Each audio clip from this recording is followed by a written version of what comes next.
మనం ఏం చెప్పినా చెల్లుతుంది. ఎప్పుడైతే ఇది చెప్పలేకపోయారో, లేదు ఇప్పుడు ఏం చేస్తామనో చెప్తే నమ్మరను కేవలం జగన్మోహన్ రెడ్డి గారి మీద దుమ్మెత్తిపోయడం, నోటికొచ్చినట్టు ఆయన తిట్టడం. నిన్న మీరు గమనిస్తే రాష్ట్ర ప్రజలందరూ చూసి ఉంటారు. చంద్రబాబు నాయుడు కానీ పవన్ కళ్యాణ్ కానీ ఒక రాజకీయ పార్టీ అధ్యక్షులుగానో లేక ఒక రాజకీయ పార్టీ నేతలుగానో ఒక రాష్ట్రం పట్ల వాళ్ళకి ఏదైనా బాధ్యత ఉందనుకుంటే అది ఎన్నికలకు ముందు తిట్టతో మొదలుపెట్టి తిట్టతో ముగిస్తారా? లేక మేము ఏంటి చెప్పుకునో, లేదంటే మేము చేయాలనుకుంటున్నాం, లేదా ఇక్కడ వీళ్ళు చేయలేకపోయారు,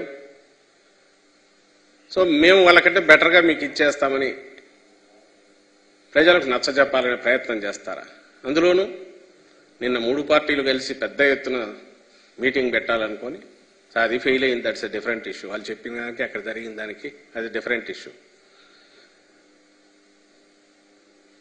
అక్కడికి వచ్చి మాట్లాడిన మాటలన్నీ కూడా ఎల్లో మీడియా అంటే ఈనాడు కానీ ఆంధ్రజ్యోతి కానీ లేదా వాళ్ళ ఛానల్స్లో కానీ బ్యానర్ హెడ్డింగ్లో టాప్ స్టోరీలో పేరుతో 5 ఏళ్ల పాటు అబద్ధాలు ఏదైతే వండి వారుస్తూ పెట్టారో అవన్నీ బట్టి వాటిని వల్లవేసినట్టుంది. ఆ లక్షణాలన్నీ ఏవైతే వాళ్ళల్లో ఉన్నాయో, ఏవైతే వాళ్ళ స్టోరీలు రాశారో ఆ పైత్యం అంతా కూడా అక్కడ కక్కేసినట్టుంది తప్ప జగన్మోహన్ రెడ్డి గారి మీద వాస్తవాన్ని అయితే అది ప్రతిబింబించదు. వాళ్ళ హాల్యూసినేషన్స్లో వాళ్ళు కొట్టుకుంటున్నారు. ఇన్నాళ్ళు మేము అన్నాం కాబట్టి ఇది నిజం అనుకుంటున్నారు. మేము ఏదైతే అన్నామో, మేము నమ్ముతున్నామో, మేము చెప్పిందే నిజమని అనుకొని వాళ్ళంతటా వాళ్ళు చెప్పి ఆత్మతృప్తి పొందినట్టు కనపడుతుంది. ప్రజలు ఆలోచించారని ఎందుకు అనుకుంటారు? నాకు అర్థం కాదు. జనం ఆలోచించాల. నిన్న అక్కడ సాక్షాత్తు ప్రధానమంత్రి వచ్చాడు. ఆయన ఏ పార్టీ వాడైనా ప్రధాని. ఆ సభ జరిగిన తీరేంది? అక్కడ ఒక ప్రహసనంలాగా మొత్తం గందరగోళంగా జరగడం ఏంది?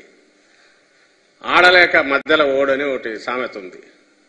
నువ్వు డ్యాన్స్ చేయలేక వాడు సరిగా మధ్యలో కొట్టలేదు, అది వాయించలేదు, వాద్యం సరిగా పనిచేయలేదు, దానివల్ల చేయలేకపోయినా అన్నట్టు. వాళ్ళ మైక్ సిస్టమ్స్ ఫెయిల్ అయితే ఆ కన్సోల్ ఎవడు తీసుకెళ్లి ఎవడు జనంలో పెట్టుకుంటారు. జనం అక్కడ ఎక్కినారు. దానికి కారణం ఏంటంటే పోలీసులు రాలేదని. ఏ పార్టీ దీనికైనా సరే పెద్ద ఎత్తున కార్యకర్తలు చేరిన చోట పోలీసులు ఒక స్టేజ్కి ఉంచిపోలేదు. మా పార్టీ అయినా సరే నచ్చజెప్పాలని చూస్తారు, ఇది చూస్తారు తప్ప ఏదో వచ్చి లాఠీలు పట్టుకుని కొట్టరు, తొయ్యరు. మనకుండాలి అది.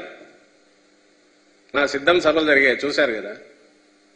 అక్కడ కూడా ఎక్కడికక్కడ వాళ్ళు మా కార్యకర్తలు నిజమైన కార్యకర్తలు డెడికేట్ కాబట్టి డిసిప్లిన్ క్రమశిక్షణ ఉంది. అయినా సరే ఎక్కువ మంది చేరిన చోట ఇబ్బంది లేకుండా చూడడానికి మన ప్రయత్నాలు మనం చేసుకోవాలనే కనీస జ్ఞానం లేకుండా నయం అదేదో పొరపాటున కరెంటు గిరెంటు పోయితే దాన్ని కూడా గవర్నమెంట్ అనడమో మమ్మల్ని అనడమో చేసేవాళ్ళము. దానికి పోలీసులు ఎవరో ఇది చేయలేదని, దానివల్ల అది ఫెయిల్ అయిందని మీ చేతగాంతనానికి ఓ చిన్న సభ అంతా చేస్తే 50,000 60,000 వచ్చింటారేమో, 1,00,000 లోపు. దాన్ని పట్టుకొని అసలు మొత్తం సరే మీ సభ మీరేమన్నా పొగుడుకోవచ్చు, ఎట్టయినా చేసుకోవచ్చు, అది మీ వాళ్ళ ఇష్టం.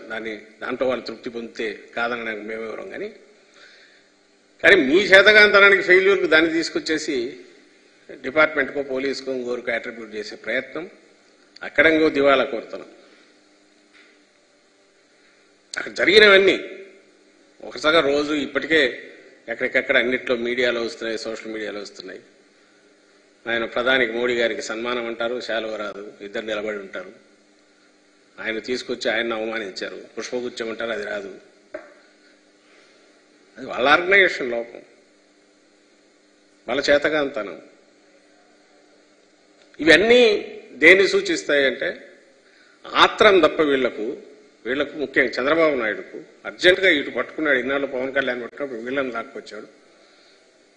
అర్జెంటుగా అధికారంలోకి వచ్చేసేయాలి. ప్రజలు మళ్ళీ అప్రమత్తులై లేకుంటే వాళ్ళు క్వశ్చన్ చేసేలోగా దడదడగా కొట్టేసి వచ్చేసేయాలి. తాను జగన్మోహన్ రెడ్డి గారి గురించి తనకు పీడకలలు ఏవేవి వస్తున్నాయో అవన్నీ జనం ముందు పెట్టేసి కక్కేసి తొందరగా ఓట్లు ఇచ్చుకొని రావాలి. ఈ ఆత్రం ఏదైతే ఉందో, అందుకే ఆయన ఏం మాట్లాడుతున్నాడో తెలియకుండా దానికి ఈయన చప్పట్లు కొడతాడు. అందరూ గమనించే ఉంటారు.